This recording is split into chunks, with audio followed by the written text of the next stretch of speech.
Our last big topic to talk about for programming is loops or repetition. So there's two different kind of loops we are going to talk about, but in general, a loop is a group of code that allows a program to repeatedly execute a group of code. So if we remember our if statements, we had the keyword if, we had some conditional that said if something was true, do this in here, else, do this down here, and end. Where the way this works is that we would enter from the top, we would pick one of these two options, and then we would exit. A loop allows us to go back to the top and repeat picking between options or picking between a option many times. Allow us to repeat and have this circle. And that's what makes loops challenging, is our code isn't always from top to bottom anymore. Sometimes we're going to get stuck in the circle here over and over again before we continue through to the rest of our code. So a loop is a special kind of branching. So you can think of it as an if statement that's built in to something. We still have conditional statements. So just like we did with branching. Each round of execution through the code is called a pass or an iteration. So I go through it once, one pass, two pass, three pass, four pass, or I iterate through things many times. And we can execute a loop 0 times, 1 time, 2 times, 3 times, 4 times, or an infinite number of times. Generally, we don't want an infinite number of times. So if you do ever run into your code that keeps going and doesn't stop when you think it should, then you have an infinite loop. And everybody presses Control-C. So that's your best friend. It's the kill code. Okay, so our first kind of loop is called a while loop. A while loop is essentially just like an if statement, except rather than saying if, we say while. And there's our conditional. We are asking a question. We are going to repeatedly ask this question, execute the code, go back, ask the question again, execute the code, go back, ask the question again, execute the code, go back, execute, or ask the question again, and repeat until this question or this conditional is false. Okay, so that's something that's really important to remember. We're going to do this, ask this question here over and over again until it's false. A while loop can be used in all looping situations. It's like our generic if statement can be used all the time. There's different language that follows a loop. So some of our vocabulary we need to know is a loop control variable. This is a variable that exists in our conditional.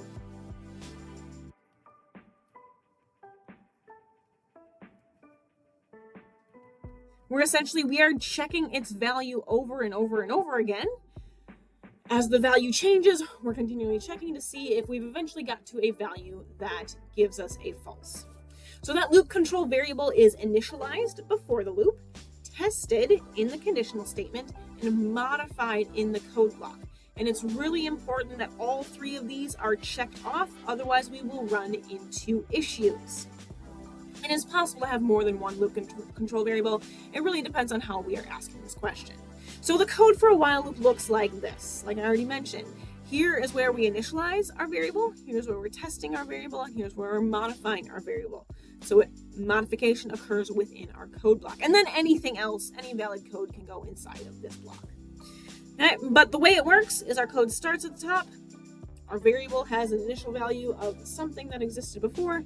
I'm going to ask, okay, is my variable greater than 0? If it is, I'm going to go ahead and execute the code inside of here. And then once I've executed the code, I'm going to go back up to the top, re-ask, okay, my variable changed. Now, is it less than 0 or greater than 0, whatever I asked originally? If that's still true, I'm going to execute the code again and then go back up and ask it again. Okay, my variable changed again.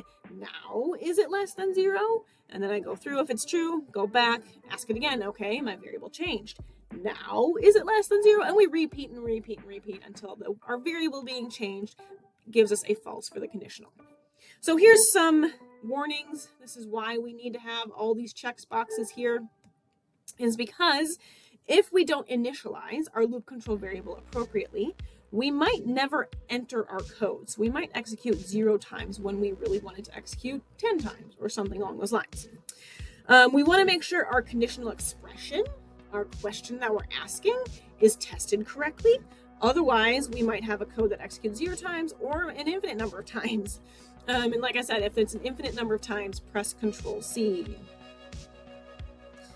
If we don't modify our variable inside of our code block correctly, then we might enter an infinite loop, and once again use that Control C. So all three of these pieces are extremely important. So when writing loops, here's some questions we can ask ourselves. So 1, determine the purpose of the loop. What code needs to be repeated? Essentially, what's the code block that goes inside our loop?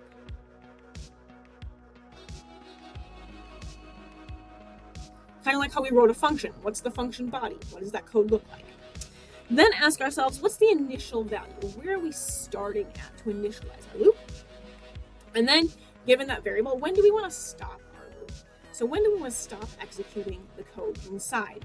This is to determine the termination condition. So this gets us at writing our conditional, writing our question. Then, that's the termination condition, asking when we want to stop. But we don't want to write that in our conditional. We want the continuation condition.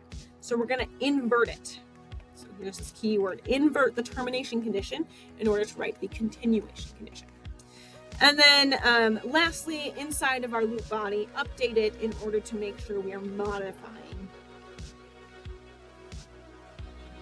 our loop control variable so that when we go back and ask this question here, we have a new value to compare it with to ask that question about. That is a while loop. It's our most generic kind of loop we can use for any situation. Our second kind of loop is a for loop. It's a specific kind of loop that iterates through a predetermined number of values. So known values to iterate through. And you'll hear me use the word iterate a lot. It means to go through one number at a time. So a while loop has a loop control variable. A for loop has a loop index variable. And it is a special kind of while loop. It's specifically called a for because we go through this code for a specific number of values. So the question that we're constantly asking with a for loop isn't explicit like in a while loop. It's not an explicit conditional. But essentially, we're always asking, did I run out of values? So we keep going through the code over and over and over again until we run out of values. So here, did I run out of values? No. Go ask again. Did I run out of values? No. Go ask again. Did I run out of values? Where that value changes for us with a for loop.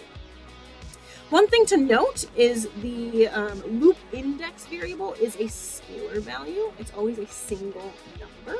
And I mentioned that because we initialize our values with our array notation, but it is a scalar. The loop index variable is a scalar. So if we look at the for loop syntax, it looks like this down here. We say for index, this is usually I, J, K, and N, whatever you want to call it, doesn't matter, but for index, so our index variable equals this array of variables. So this here is array notation, but it's not an array. It is a scalar. Index I, J, K, whatever you want to call it, is a scalar.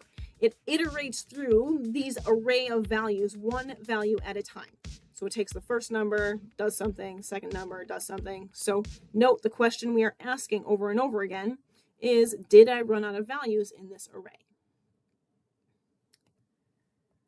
But the way a for loop works is we go through our code, index gets the first value in the array, I execute this code, go back up, did I run out of numbers? No, I didn't. Okay, so now I'm going to go ahead and grab the second number in the array, execute the code, go up, did I run out of numbers? No, grab the third number in the array, execute the code, go up, and keep going until we've grabbed the last number, execute the code, go back up, say, did I run out of numbers? Yes, and then exit. In general, we are going to use a while loop when we need to repeat code an undetermined number of times. So while when unknown, how many times we want to repeat? In general, you can use a while loop anytime, but in general, we use a while when we don't know how many times we're going to iterate through something, and use a for loop when we know how many times. And the reason for that is because for loops are more compact, they're easier syntax, but sometimes we can't use a for loop and we need to use a while loop, but we can always use a while loop, use a for loop when it makes more sense. Kind of like between an if and a switch. If can be used all the time, switch can be used under specific scenarios when we have integers and characters compared for equality. Same thing for while and for. While can be used all the time, for can be used some of the time. Another thing to note, a couple of things to clean up for loops. One, any valid code can go inside of a loop code block, including another looping statement, including a branching statement. This is known as a nested structure. Nested loops are commonly used to iterate through all the values in a matrix. So 1, 2, 3, 4, 5, 6, 7, 8, 9, 10, 11, 12. Where we would use I to iterate through 1, 2, 3, 4, all the columns. And then J to iterate through all the rows. Where I and J grab those values one at a time. I is 1, I is 1, and then J is 1, 2, and 3, and then I is 2, and J is 1, 2, and 3, and then I is 3, and J is 1, 2, and 3, I is 4, then J is 1, 2, and 3, and we'll go over an example of that in class. But in general, most things can be done with a single loop in MATLAB, but sometimes we have to use nested loops in order to iterate through something. You can also use one single loop to iterate through a matrix. It just depends on how you design your code. And just like with branching, there's lots of ways we can write our loops, lots of ways we can write our code. One best practice that we should start becoming familiar with is printing out values in order to identify how our variables are changing inside of a loop. So common things to print out. So before I do that, just one thing to note is this print statement would occur inside the body of the loop.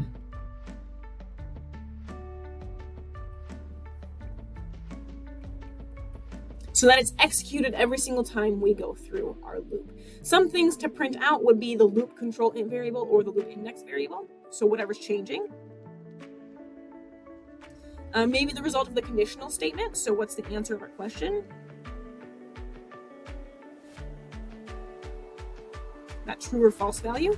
Values before or after any calculations to see anything else that might be changing. And in general, we wouldn't print out anything that changes. So here, for example, I have this code. It's a nested loop, but here I've got an outside loop. Here's my inside loop. So this code here is executed every single time for these values. And then this code here is executed every single time for these values. So I can see for C equals 1 to columns, which here I have 3 rows. So C equals values of 1, 2, 3. For R equals 1 to rows, R is values of 1, 2, and 3. This is 3 by 3 up here that I've initialized. And here I have my print statement. So you can see here what I'm printing out is I'm printing out the value of C, printing out the value of R. I'm printing out my conditional on this if statement here. I'm printing out the result of that. And I'm also printing out my final calculation. So here, whatever I'm calculating as the maximum value in, I believe, a single row.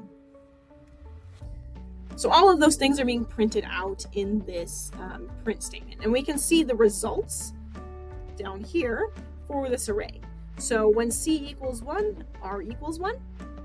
Here's my conditional. I'm comparing 10 if 10 is less than 10, which is false. And my max is 10. And then my next iteration, the next time I execute this code, C is still 1, R is 2. My conditional, I'm comparing if 4 is less than 4, my max is 4. And there's something wrong with this code, and I'm trying to figure out what the problem is. The problem is I'm doing this comparison incorrectly, I believe. But what I can do is I can use these print statements here to print out values inside of my loop to see how things are changing throughout the course of my code. Last things to talk about, the break and continue statements. I don't focus on these because we can usually always design our loops without them, but they can be useful. So the break function is used to exit a loop early. So if I say, for I equals values of 1, 2, 3. But then I say if I equals 2, break. Then what it's going to do is when I gets to 2, it's going to go ahead and exit my loop early, and it's going to ignore all the values over here. So that's the break statement. The continue statement is used to stop the present iteration and immediately start the next one. So if I modify this, let's say I had some code down here, and I said if I equals 2, then I'd say continue. Essentially what it's going to do is it's when I gets to 2, it's going to skip over all of this, and once I hit continue, it's going to immediately jump back up to here and skip everything down here.